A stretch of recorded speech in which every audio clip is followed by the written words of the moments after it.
এটা কথা স্পষ্ট, তেওঁলোকৰ সংগঠনৰ কথাৰ মাজত আমাৰ ক'বলগীয়া একো নাই, তেওঁলোকৰ এইটো আভ্যন্তৰীণ বিষয়।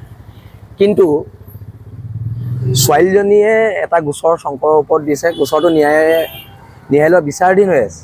কিন্তু কালি মই কেইজনমান মানুহক দেখিলোঁ, তেওঁলোকে জাজৰ দৰে কথা কৈছে যে শংকৰজ্যোতিক দোষী সাব্যস্ত কৰা হৈছে ইতিমধ্যে। এতিয়া প্ৰশ্নটো হৈছে তেওঁলোক জাজ হ'ব নোৱাৰে আৰু তেওঁলোকে ৰায় দিব নোৱাৰে। এতিয়া আমাৰ ক্ষেত্ৰতো আমি এজন মানুহক থু মাৰিছোঁ বুলি এটা ভুৱা নিউজ প্ৰচাৰ কৰিছিলে, পিছৰ পৰ্যায়ত ন্যায়ালয়ে আমাক তাৰ পৰা দোষমুক্ত ঘোষণা কৰিলে, কাৰণ আমি এইটো ক্ৰাইম কৰা নাছিলোঁ বুলি প্ৰমাণ হ'ল।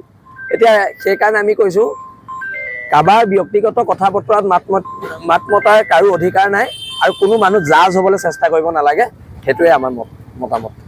আৰু আমি আশাবাদী শংকৰজ্যোতিয়ে ন্যায় পাব, আমাৰ ন্যায় ব্যৱস্থাৰ ওপৰত ভৰসা আছে।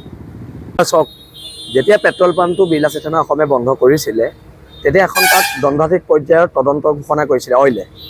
এতিয়া কথাটো হৈছে, তদন্ত সমিতিৰ প্ৰতিবেদন ক'ত?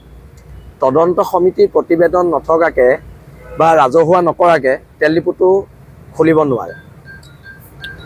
অইল ইণ্ডিয়া আইনৰ উৰ্ধত নহয় আৰু এইটো জবাবদিহি কৰিব লাগিব। আৰু এই বিষয়ে কাইলৈ, আজি যিহেতু দেওবাৰ, কাইলৈ অইলৰ লগত এই বিষয়ে আলোচনাত বিলাসী থানা অসমৰ নেতৃবৰ্গ বহিব।